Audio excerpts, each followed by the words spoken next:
Time now to bring in Arthur Schwartz, the food maven. Arthur joins us on a Monday morning, and we talk about food, glorious food. Arthur is also coming to our area. Good morning, Arthur.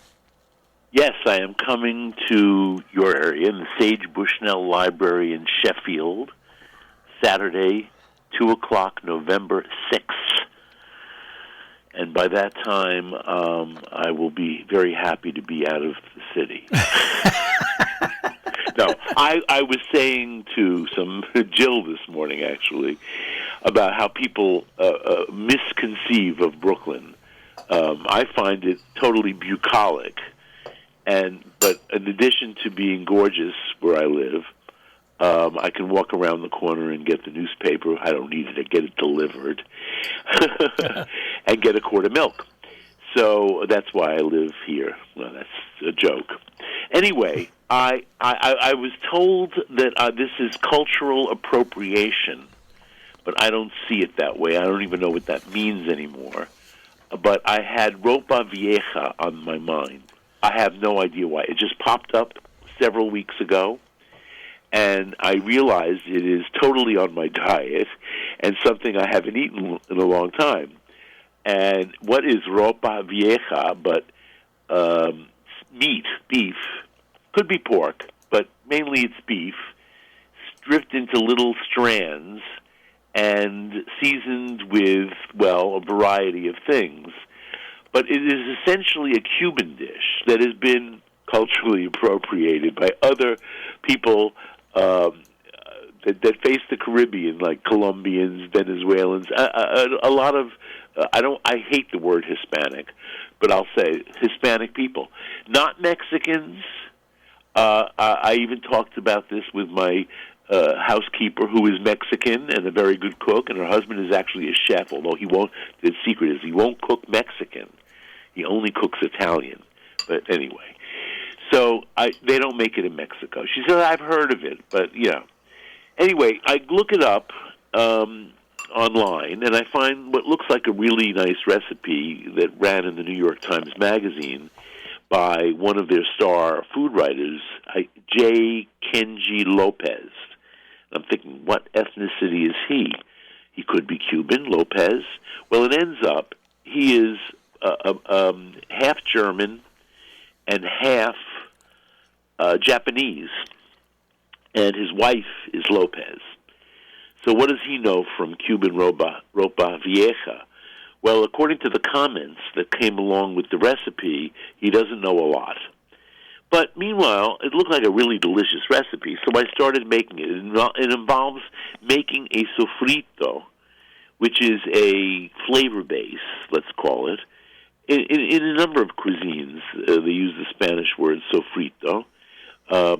And in this case, it's sautéed onions, red peppers, and garlic. And I'm figuring, and with a lot of cumin. Actually, I thought I was skeptical about the cumin. I'm going to post this recipe on the website, so you'll see. But it's like I use 3 large red peppers. He tells you to use all different colors because he's trying to make it fancy.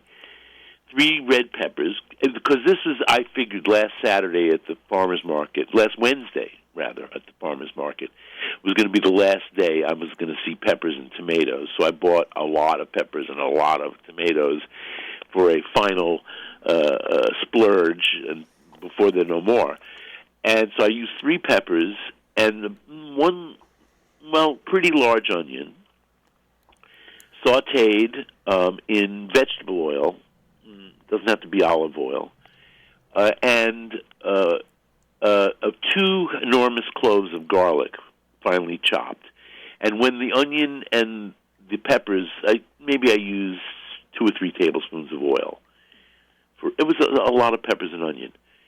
And you don't want to crowd the pan. And if you do have to crowd the pan, here's a hint. First of all, keep it over high heat. And second, keep tossing the onions and peppers together so they don't sit and stew in their own juices. And, you don't want a lot of liquid accumulating at the bottom of the pan. Some may in a crowded pan. But if you keep tossing tossing, until they get wilted, it'll be minimized, and then you can let them go. And then at that point, when onions and peppers were wilted, is only when I put in a whole tablespoon of cumin. And I thought that was 3 tablespoons. What am I talking about? Of cumin, which I thought was an enormous amount, but in the end it wasn't.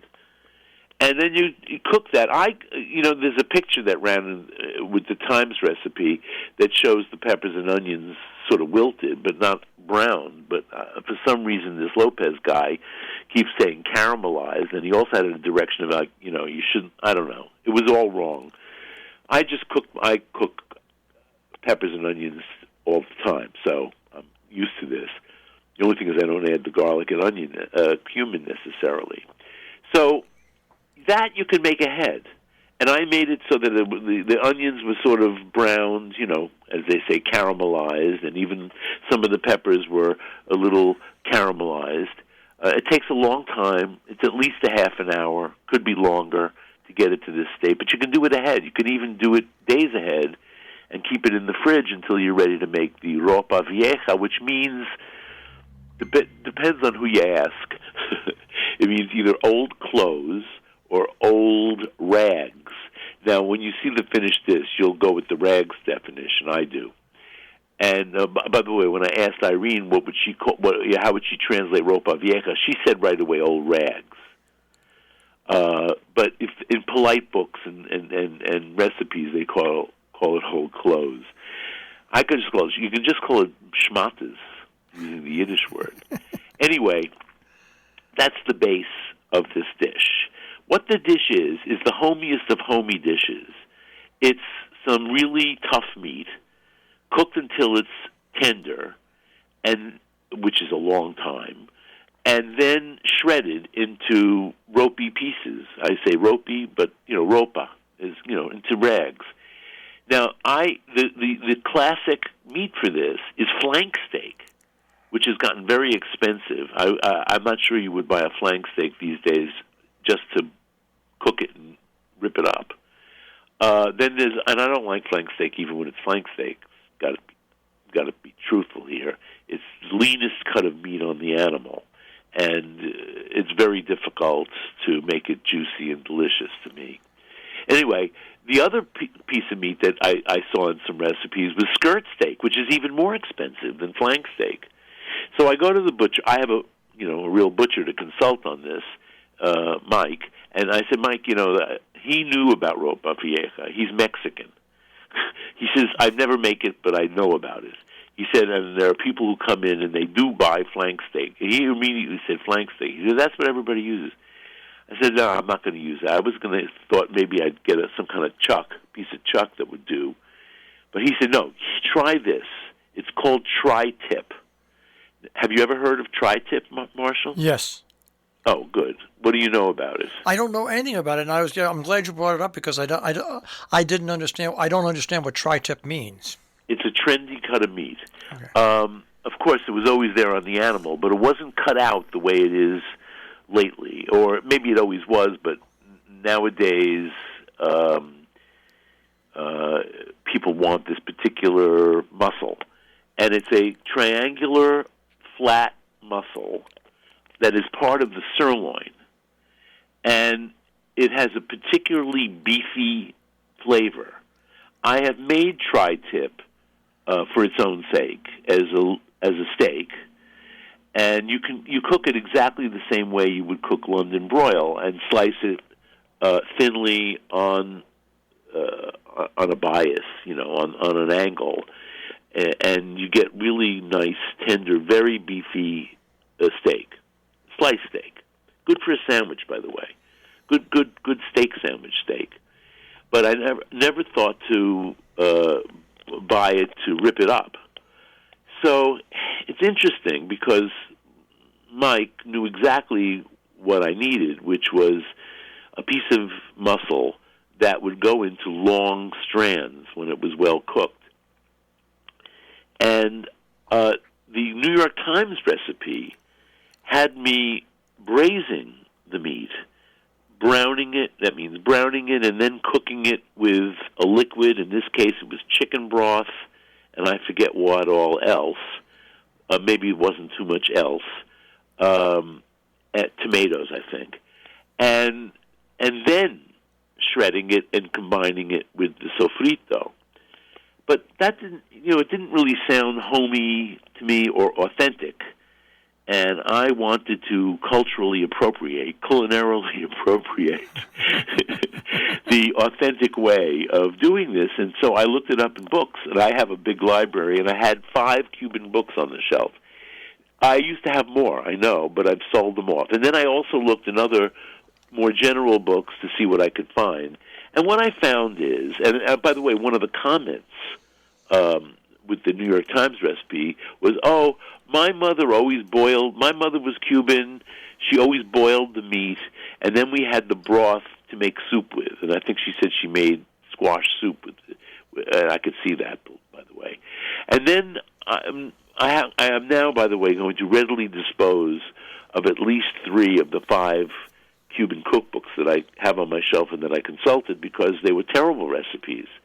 One of them didn't even have a recipe for Ropa Vieja. Meantime, everybody's saying this is like the Cuban national dish. And then there's no recipe in a Cuban cookbook. But the one recipe that I did find did boil the meat. And I said, this sounds to me more like what a Cuban home cook would do. So, I had already made my sofrito from the Times, but I believe this one had the only difference with the sofrito was that you dice the onion and peppers, and I could see how in the end that might integrate into the meat a little better, differently anyway. But I, in the end, liked the red strands running through my meat in the finished dish. So I boiled the tri-tip in water to cover it well, a good teaspoon of salt, and 1 carrot, 1 stalk of celery, 1 rib of celery, and a small onion, which I peeled and quartered, and I threw that in the pot. And it took at least 4 hours for this piece of tri-tip to get to a place where I thought I should turn off the heat. I kept testing it with a fork, but it ends up this tri-tip doesn't tenderize the way, and at least when you're boiling it. I didn't really boil, by the way. I let it very slowly simmer for 4-something hours. And finally, it was more tender at the end, and I could see that it wasn't bleeding, that it was well cooked, but I couldn't tell if it really had tenderized until I realized that I could shred off some of the meat just by lifting the meat out of the pot and sort of poking at it. So I thought, well, that's all I really need, and that was all I really needed. So I would say for this tri-tip, it takes a long time. I would say a piece of chuck would take almost as long, and certainly I think a flank steak. But the flank steak is way too expensive to do this with. The tri-tip, I think my 2.5 pound piece of tri-tip was like $13, $15. It wasn't so bad. And in the end, when I let it cool in the broth was delicious, and I stripped down the meat. There was a little layer of fat which I had not removed prior to cooking, and I just shaved that off. There's also a membrane on the tri-tip. I want to talk to my butcher about that membrane. Maybe he should be removing it before I cook it. I don't know. The meat does plump up a lot, so even though it starts out pretty fat, in the end you're going to end pretty thin. You're going to end up with it being this fat clump of meat. I let it cool, and then just with my hands, I tore it into shreds. And meantime, I took out my sofrito from the fridge, and I added a half a 28-ounce can, or if you have a small can, a 14-ounce can of tomatoes. And, it doesn't have to be plum tomatoes that I used. It could be a 14-ounce can of chopped tomatoes, but without seasoning, any brand you like, but without seasoning. It doesn't have to even be Italian tomatoes. Hard to find those in 14-ounce cans. Anyway, add a can of tomatoes to your sofrito and bring it to a simmer. Let it simmer together, the sofrito and the tomatoes, for about 10 minutes, no more. And then add your shredded meat and keep cooking. Oh, wait, the most important thing, I added back in 2 cups of the broth that I made. And in fact, in the end, after I took the meat out, there was only about 2.5 cups. So I saved the half a cup, which I used the next day when I reheated it, because it does, in fact, sort of absorb moisture. And that really delicious broth, I think, made it.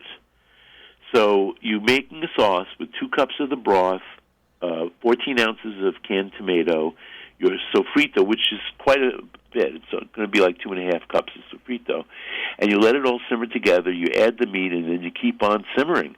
I didn't have to simmer too long. I only did it like maybe 15 minutes. And then, as any Cuban home cook will tell you, it tastes better the next day. So it sat in the fridge overnight, and the next day, I must say, it was sensational. It really was. And I had a friend for lunch. We haven't been inviting friends in for, everybody's been staying in, or in their own place. And this friend said, well, she's not ready to go to a restaurant yet. Even though in New York City, by the way, you must have vaccination in order to get into a restaurant. They will check, and they need to check, and they should check. And I did a cousins thing yesterday. We were 12, and my Jersey cousins were really shocked that they would have to show proof of vaccination. But, of course, they had it. So, yeah. So that was my Ropa Vieja. It was sort of my last gasp of summer dish, because it had, even though there were canned tomatoes, it had 3 red peppers in it. The peppers are, I must say, I always say this, the end of the season peppers, sweet peppers, are usually the sweetest. And by that time, I'm sick of peppers, but I had to do it this year. The other thing that the universe was telling me to cook, the universe didn't tell me about Ropa Vieja. I still don't know where I got that bug in my head. But the universe told me to cook Swedish meatballs. Because they were on my mind. And I go for physical therapy last week, and Jeffrey, my therapist, says, oh, I made IKEA's Swedish meatballs last night. I said, what do you mean? He says, oh, you can find this recipe online. He says, I just had a hankering. And also, he has a 2-year-old. He says, Olivia loves meatballs. So I thought, all right, well, I'll make Swedish meatballs. It's very easy. And they did taste, he said they tasted better than IKEA. So I went online, and I found this recipe, and I don't know if it's the same one he made, although I think there's more than one. These are like IKEA meatballs on the Internet. But I must say, it was they were very delicious, and it got I got over my Swedish meatball craving, although I would make them again in a minute. The only thing about making meatballs is that meatballs, good meatballs, have bread in them, or rice, or some kind of starchy ingredient that makes them lighter in the end and helps bind them. Now, the recipe that I found called for 2 slices of white bread, crust removed and cut into little cubes before you just soaked it, which was ridiculous, I thought, 1. And 2, I'm not keeping bread in the house, much less white bread. But I do keep breadcrumbs in the house because they stay, and I'm not using them very often these days, but I do keep them in the house. And I used these Swedish meatballs a half a cup of breadcrumbs. But you got to moisten your breadcrumbs before you, I know this from making other meatballs, not just put them into the dry mix. So what I did was I put my breadcrumbs in the bowl, and then I I put in, with a half a cup of breadcrumbs, this recipe, by the way, will be on our website too. A half a cup of breadcrumbs, a half a cup of milk, or half and half, whatever you have, and 1 small onion grated on the coarse side of the grater, and I grate it right into the bowl with the breadcrumbs and the milk. I stir it all together, but that really moistens the breadcrumbs very well. And then I add my seasonings. This gets everything homogeneous before you add the meat. A half a teaspoon of, these are the Swedish seasonings, I laugh. A half a teaspoon of allspice, and a half a teaspoon of nutmeg. My nutmeg is freshly grated, so it has some power. If you're using in a jar, and the jar is more than 6 months old, I would use a heaping half teaspoon of nutmeg, and a half a teaspoon of freshly grated black pepper. And salt, is to taste, but I'm not going to tell you that. I'm going to say start with a teaspoon of salt. You're probably going to end up going up to a teaspoon and a half. And what you'll do is at the end, when this is all mixed up, you make a little patty, and you just grill it in this tiny saucepan until it's cooked through, and then you can taste the seasoning and add salt or pepper more or less. Well, you can't do less. So this amount is good for 12 ounces. I mix beef and pork. Now, if you look at, I did look at old recipes for Swedish meatballs, and the Swedish ones often are mixing veal into this mix. And you can buy in the supermarket these days that beef, pork, veal mix that you use for meatloaf, and use that for this. But I bought 12 ounces of pork and 12 ounces of ground beef, and I add that to this bread and seasoning mixture, and use a fork to mix it all together until it's homogeneous, or if you like, use your hands. I wouldn't squish it together too much. I like the fork method for this. It keeps them sort of lighter. Anyway, I scoop out the mixture with a tablespoon measure. I would say it's more than an actual tablespoon, but not that much more. And you can this is a good technique when you're making a lot of little meatballs. Put them, and I do this for my little Neapolitan meatballs too. I measure it all out and put it out on a baking sheet, and then I can roll the meatballs. Then you just do all the rolling at once. You could do it rolling each one and putting the rolled one down on the sheet, but I find the other way is quicker. And that's it. You fry the meatballs. These are good fried meatballs, and they're little meatballs. They take no time. I skim the bottom of the skillet with vegetable oil, but then I add some butter for flavor, and I take the meatballs out as they're browned, not cooked through. They won't be necessarily cooked through. And put them aside, and when you're all finished, and it's going to take a lot of meatballs, like 48 meatballs, I figure. You pour off the frying oil, add 3 tablespoons more butter to the pan, and make a roux with 3 tablespoons of flour. And you're making your Swedish gravy with 1.5 cups of beef broth, a can of beef broth. You may add a little bit of water to thin it out later, or a little bit more milk later. But a can or a cup and a half of beef broth, and beat that in, and you've got now, when it comes to a simmer, a thickened gravy. And, oh, by the way, of course, you're scraping up whatever was left from the frying of the meatballs as soon as you add the extra butter and flour and making your roux. So your roux will probably turn beige at least, almost as soon as you start cooking and scraping. And then you add the meatballs and cook them for no more than like 10 minutes. They'll be cooked through. And then you add either cream or half and half to your gravy and feast.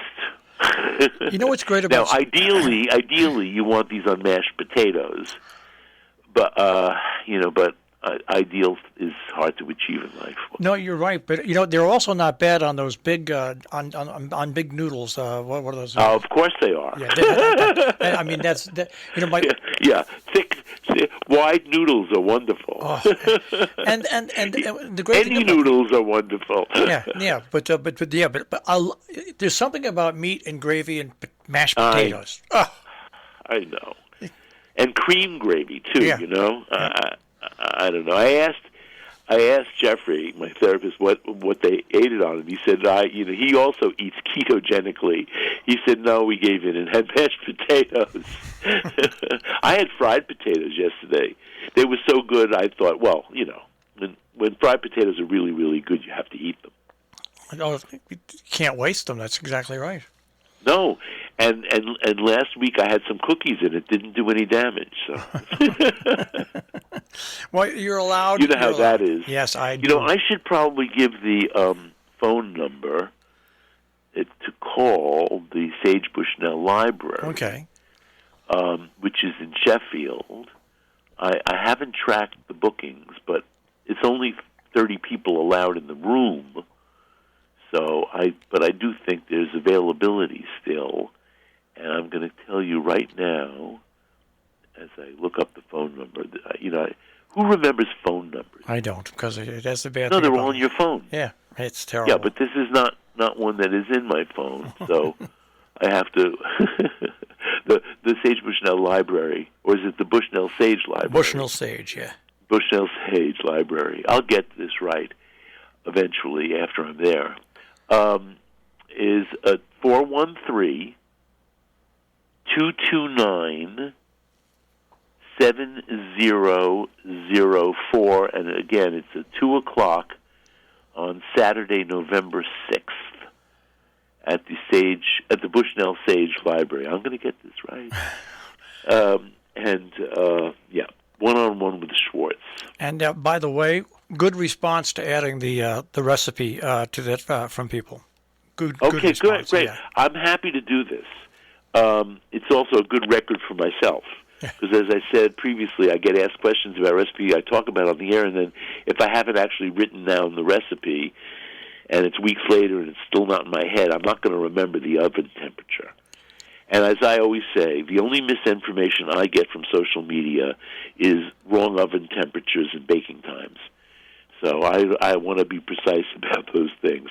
So yes, today I will post Ropa Vieja a la Schwartz, a la the authentic way, a homey recipe. And so this is the other thing that was, I have to say this.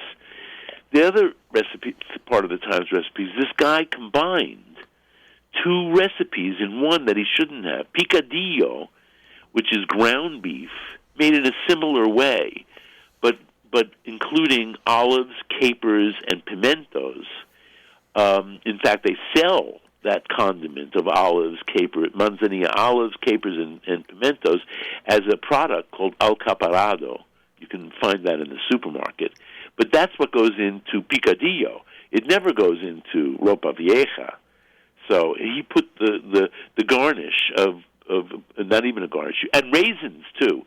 And I'm thinking in the beginning, I don't want to make raisins. They really are bad for my blood sugar. Anyway, so that's it. No raisins, no olives, no pimentos in this recipe. Just good fresh red peppers. All right, Arthur. We will speak to you. I did it today. I went over. That's okay. That's okay. Okay. Oh, it's okay. Then I'll keep going. Well, no, you go a certain amount over. All right, Arthur. We'll speak to you next week. Take care, everyone. Take care. Arthur Schwartz, the Food Maven, here on Robin Hood Radio. RobinHoodRadio.com also is where you'll find him. Underwriting support for Arthur Schwartz, the Food Maven, Hillsdale Home Chef. More information, 518-325-7000, hgshomechef.com.